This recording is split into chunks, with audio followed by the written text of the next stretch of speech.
سورہ ابراہیم سورت نمبر 14۔ شروع کرتا ہوں میں اللہ کے نام سے جو نہایت مہربان بڑا رحم والا ہے۔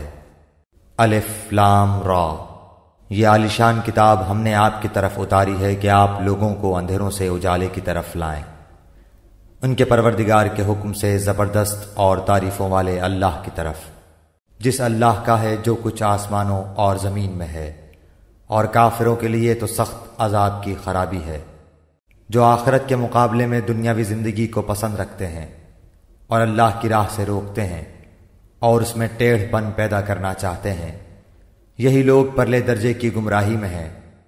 ہم نے ہر نبی کو اس کی قومی زبان میں ہی بھیجا ہے تاکہ ان کے سامنے وضاحت سے بیان کر دے۔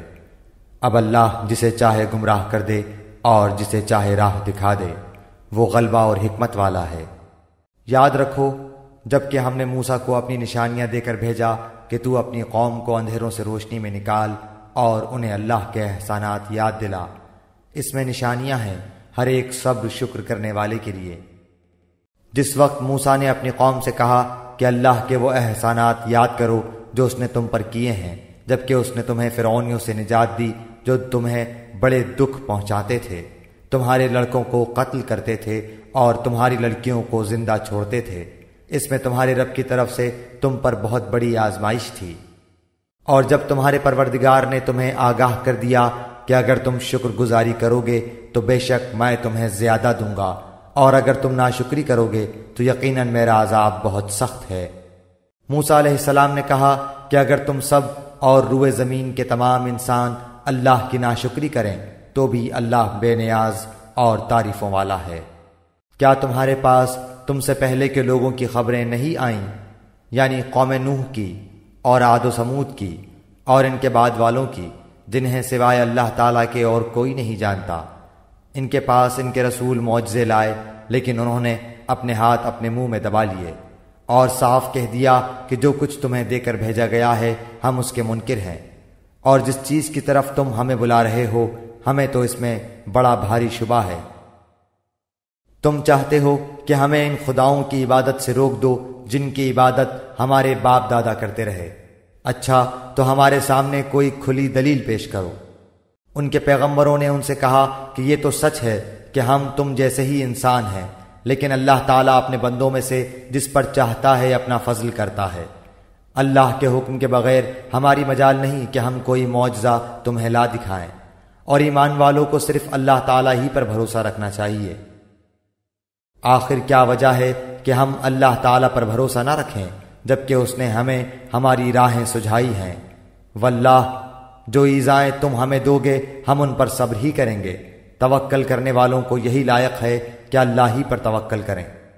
کافروں نے اپنے رسولوں سے کہا کہ ہم تمہیں ملک بدر کر دیں گے، یا تم پھر سے ہمارے مذہب میں لوٹ آؤ، تو ان کے پروردگار نے ان کی طرف وحی بھیجی کہ ہم ان ظالموں کو ہی غارت کر دیں گے، اور ان کے بعد ہم خود تمہیں زمین میں بسائیں گے۔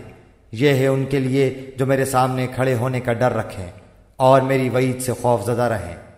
اور انہوں نے فیصلہ طلب کیا اور تمام سرکش ضدی لوگ نامراد ہو گئے۔ اس کے سامنے دوزخ ہے جہاں وہ پیپ کا پانی پلایا جائے گا، جسے بمشکل گھونٹ گھونٹ پیے گا، پھر بھی اسے گلے سے اتار نہ سکے گا، اور اسے ہر جگہ سے موت آتی دکھائی دے گی لیکن وہ مرنے والا نہیں، پھر اس کے پیچھے بھی سخت عذاب ہے۔ ان لوگوں کی مثال جنہوں نے اپنے پالنے والے سے کفر کیا، ان کے اعمال مثل اس راکھ کے ہیں جس پر تیز ہوا آندھی والے دن چلے۔ جو بھی انہوں نے کیا اس میں سے کسی چیز پر قادر نہ ہوں گے، یہی دور کی گمراہی ہے۔ کیا تو نے نہیں دیکھا کہ اللہ تعالیٰ نے آسمانوں کو اور زمین کو بہترین تدبیر کے ساتھ پیدا کیا ہے؟ اگر وہ چاہے تو تم سب کو فنا کر دے اور نئی مخلوق لائے۔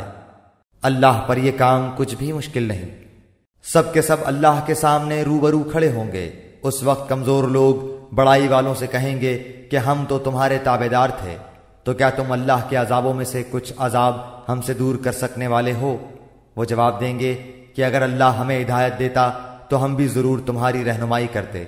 اب تو ہم پر بے قراری کرنا اور صبر کرنا دونوں ہی برابر ہے، ہمارے لیے کوئی چھٹکارا نہیں۔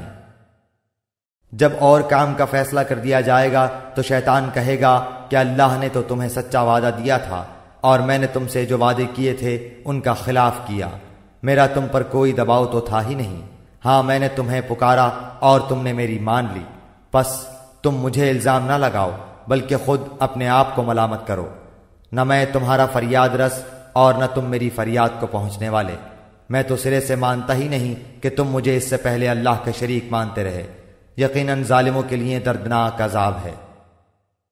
جو لوگ ایمان لائے اور نیک عمل کیے وہ ان جنتوں میں داخل کیے جائیں گے جن کے نیچے چشمے جاری ہیں، جہاں انہیں ہمیشہ کی ہوگی اپنے رب کے حکم سے، جہاں ان کا خیر مقدم سلام سے ہوگا۔ کیا آپ نے نہیں دیکھا کہ اللہ تعالیٰ نے پاکیزہ بات کی مثال کس طرح بیان فرمائی؟ مثل ایک پاکیزہ درخت کے جس کی جڑ مضبوط ہے اور جس کی ٹہنیاں آسمان میں ہیں، جو اپنے پروردگار کے حکم سے ہر وقت اپنے پھل لاتا ہے۔ اور اللہ تعالیٰ لوگوں کے سامنے مثالیں بیان فرماتا ہے تاکہ وہ نصیحت حاصل کریں۔ اور ناپاک بات کی مثال گندے درخت جیسی ہے جو زمین کے کچھ ہی اوپر سے اکھاڑ لیا گیا، اسے کچھ ثبات تو ہے نہیں۔ ایمان والوں کو اللہ تعالیٰ پکی بات کے ساتھ مضبوط رکھتا ہے، دنیا کی زندگی میں بھی اور آخرت میں بھی۔ ہاں ناانصاف لوگوں کو اللہ بہکا دیتا ہے اور اللہ جو چاہے کر گزرے۔ کیا آپ نے ان کی طرف نظر نہیں ڈالی جنہوں نے اللہ کی نعمت کے بدلے ناشکری کی اور اپنی قوم کو ہلاکت کے گھر میں لا اتارا، یعنی دوزخ میں، جس میں یہ سب جائیں گے جو بدترین ٹھکانہ ہے۔ انہوں نے اللہ کے ہمسر بنا لیے کہ لوگوں کو اللہ کی راہ سے بہکائیں۔ آپ کہہ دیجئے کہ خیر مزے کر لو، تمہاری باز گشت تو آخر جہنم ہی ہے۔ میرے ایمان والے بندوں سے کہہ دیجئے کہ نمازوں کو قائم رکھیں اور جو کچھ ہم نے انہیں دے رکھا ہے اس میں سے کچھ نہ کچھ پوشیدہ اور ظاہر خرچ کرتے رہیں، اس سے پہلے کہ وہ دن آ جائے جس میں نہ خرید و فروخت ہوگی نہ دوستی اور محبت۔ اللہ وہ ہے جس نے آسمانوں اور زمین کو پیدا کیا ہے اور آسمانوں سے بارش برسا کر اس کے ذریعے سے تمہاری روزی کے لیے پھل نکالے ہیں، اور کشتیوں کو تمہارے بس میں کر دیا ہے کہ دریاؤں میں اس کے حکم سے چلیں پھریں۔ اسی نے ندیاں اور نہریں تمہارے اختیار میں کر دی ہیں۔ اسی نے تمہارے لیے سورج چاند کو مسخر کر دیا ہے کہ برابر ہی چل رہے ہیں، اور رات دن کو بھی تمہارے کام میں لگا رکھا ہے۔ اسی نے تمہیں تمہاری منہ مانگی کل چیزوں میں سے دے رکھا ہے۔ اگر تم اللہ کے احسان گننا چاہو تو انہیں پورے گن بھی نہیں سکتے۔ یقیناً انسان بڑا ہی بے انصاف اور ناشکرا ہے۔ ابراہیم کی یہ دعا بھی یاد کرو جب انہوں نے کہا کہ اے میرے پروردگار، اس شہر کو امن والا بنا دے اور مجھے اور میری اولاد کو بت پرستی سے پناہ دے۔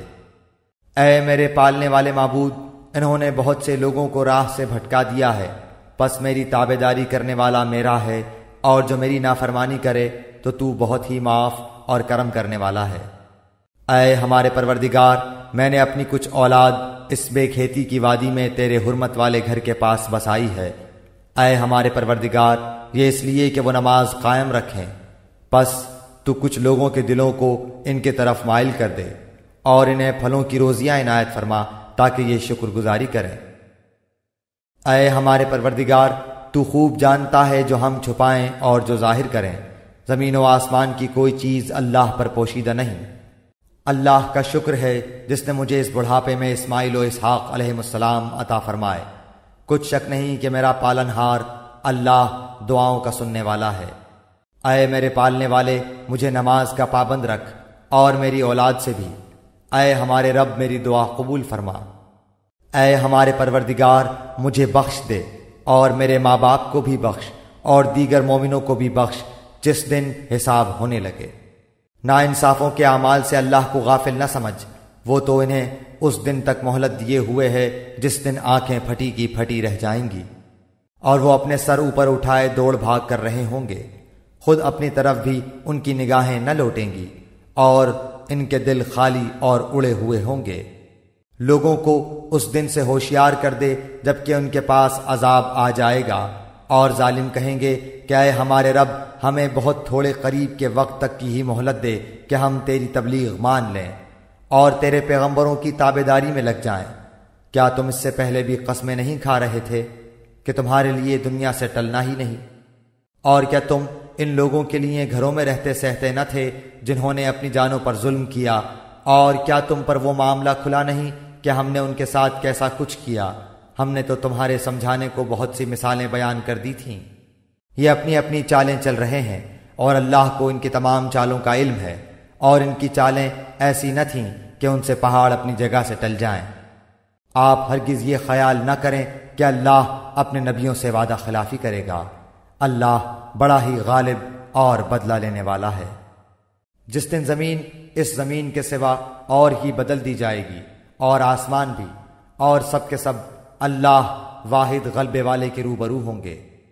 آپ اس دن گناہ گاروں کو دیکھیں گے کہ زنجیروں میں ملے جلے ایک جگہ جکڑے ہوئے ہوں گے۔ ان کے لباس گندھک کے ہوں گے اور آگ ان کے چہروں پر بھی چڑھی ہوئی ہوگی۔ یہ اس لیے کہ اللہ تعالیٰ ہر شخص کو اس کے کیے ہوئے اعمال کا بدلہ دے۔ بے شک اللہ تعالیٰ کو حساب لیتے کچھ دیر نہیں لگنے کی۔